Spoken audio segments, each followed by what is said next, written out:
And suddenly here you are. Does it seem a little surreal to be back in Victoria? Yeah, it's a bit surreal. I mean, it was 7 days we were gone, and it just seems like it was yesterday because there was so much stuff going on there and so many things to think about. And of course, we were trying to put ourselves in their position. I mean, they're in a difficult position over there, and it's really unfortunate that the war is started in the first place. But what the Russians are doing to these people, like bombing civilians, bombing schools, bombing hospitals, and bombing supermarkets now, they're using the citizens of Ukraine as targets. Well, part of our goal, part of our mission working with Global Medic and their sister organization, Global Fire, was to actually assist with the delivery of firefighting equipment and more in particular, fire rescue equipment. They were pretty good at putting out fires, but not cutting rebar, not breaking up concrete, not finding trapped individuals. So their request is, in fact, for rescue equipment, which Global Medic and Global Fire are providing with the, under the umbrella of our project.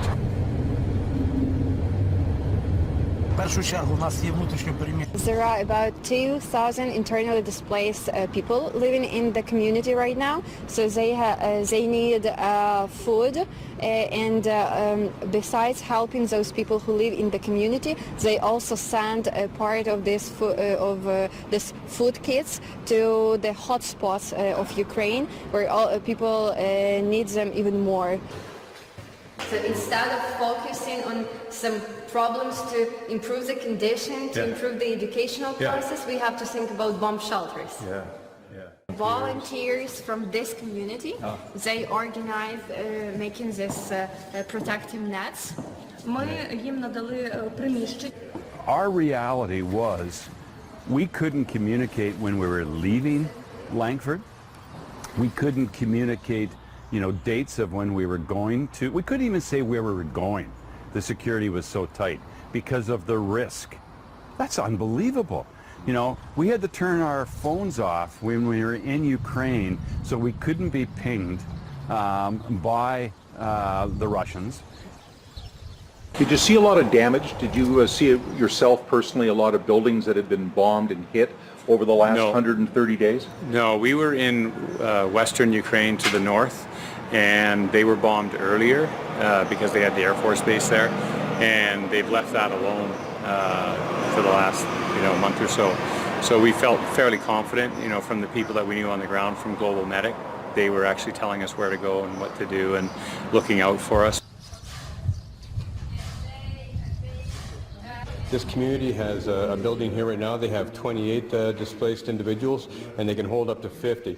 This is an area that is benefited from aid from Global Medic and the City of Langford to support humanitarian foodstuffs and other supplies in the way of medical and other supportive care. This is an area, of course, where we wish to continue to support these individuals going forward with the donations that we receive from the City of Langford in conjunction with that from Global Medic, and hopefully we can continue to provide these individuals the care, the support, the food, the basics of life that they need but are unable to get otherwise. So the whole family is here, his wife, children, the parents of his wife.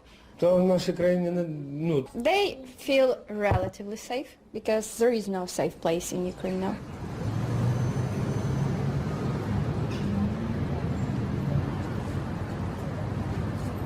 They're going to fight hard, and I guess, it's up to the West to give them as much supplies as they can. That's what they ask for, that's what they need, because they're not moving. So, and when they're targeting the citizens of Ukraine, you can only do that for so long before it actually really becomes a major stress for all these families, because they're already, searching for help. And when we showed up, they were very appreciative that we actually showed up. They couldn't believe that we showed up in a war zone, basically, to go out there and offer support and hope for these people, and to basically help them, with the food supplies and, the sustainability of what we can do for them. This is something we hear every day. You can hear it when you go outside. It's very loud. Oh, so it's outside right now and inside. So that means the missiles are coming from somewhere? Yeah. Yeah. They don't know where they're they're coming at. to, but While we were there were a number of air raid sirens that went off, to alert the community that, missiles were flying overhead or nearby. Unfortunately, none of them landed in our particular area. But, essentially the whole area of Ukraine is under potential attack. Fortunately, we didn't have to endure any of those challenges, nor did we see any direct impact. However, one of the political officials that we were working with, a member of parliament who has a big trucking organization, one of his trucks left Lutz, went to deliver supplies, and was hit by a missile and destroyed.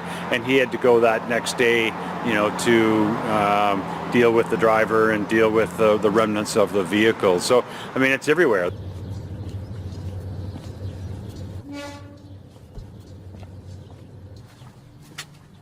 So as you see, this is the street in the front. Yes. And here it's all the, it belongs to the territory of the house. And all of it, Yes. these are the fields of our neighbors, and this one is ours. We had many plans, our business. We wanted to buy our own apartment. We wanted to start a family, maybe have children. Now everything is destroyed. Like, I have to take a little pause.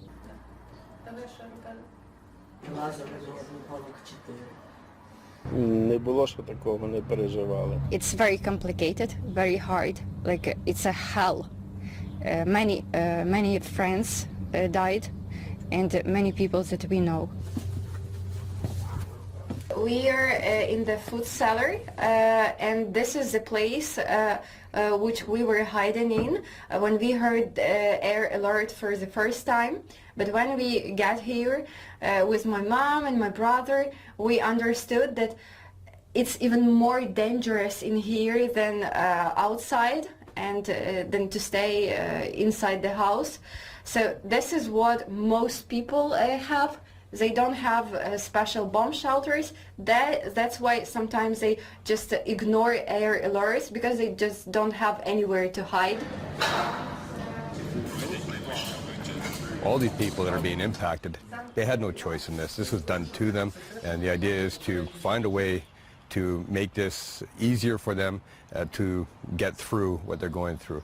Right now, Global Medic has different programs throughout Ukraine, as well as distribution and logistics centers in Moldova, Romania, and Poland.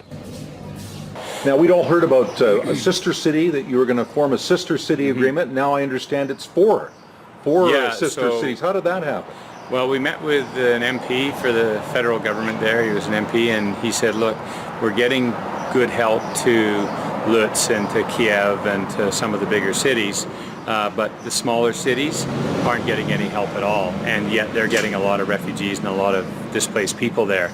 So they needed to be able to feed them, because people are taking them into their homes, they're taking them into buildings they refurbish to have them as a place they can stay that is fairly safe. These are volunteers who protect the community. We are here and we sign a document that it proclaims that we become partners, sister cities we call it. Особисто підтвердити свої наміри і How unusual was it for a small delegation from a relatively small city in North America or anyone else to go to Ukraine? Were there many other delegations like yours that have been showing up to lend support? No, there haven't been any in these cities. Like, they're sort of on the outskirts of the bigger cities, so they don't get much attention at all. So that was what Igor said, the MP, that said, hey, we should go to these areas where they really need a lot of help and nobody's really connected with them. So when we went there, they were pretty happy to see us and would give us the shirt off their back. They fed us, they did everything that they could to make us feel accommodated, and yet we're there to help them. And they just work everybody's working together. They're all, you know, fighting for the same thing, their democracy and their freedom. And that's a real freedom that they're fighting for, not what you see in Canada with the flags going everywhere. We're talking about people's lives that are getting lost here, and, you know, communities that are getting devastated. Feeling of uncertainty about the future is so strong that now when I go to the supermarket and I see, for example, pasta with discount, I don't buy two, because I think if I buy too much and I will be killed when I sleep, I won't need it. You're wasting.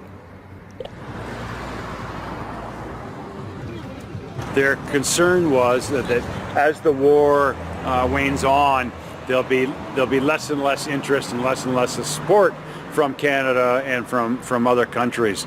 But you know, I can't emphasize enough how appreciative they've been of our humanitarian efforts, of the military supplies that have been provided.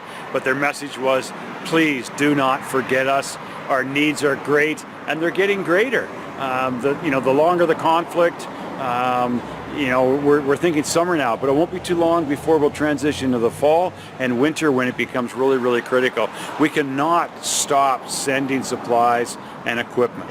All we heard was they want more weapons to fight the Russians, because the Russians are, you know, killing so many civilians now and using them as targets. They want weapons to fight back. And so that's basically everybody we talked to. The citizens all the way up and through said, we want to be able to win this war. We want to fight. We're not leaving. We're going to stay to the last man, just because of what's happened. And they're saying they're not going to get moved out of the Ukraine, which is their land.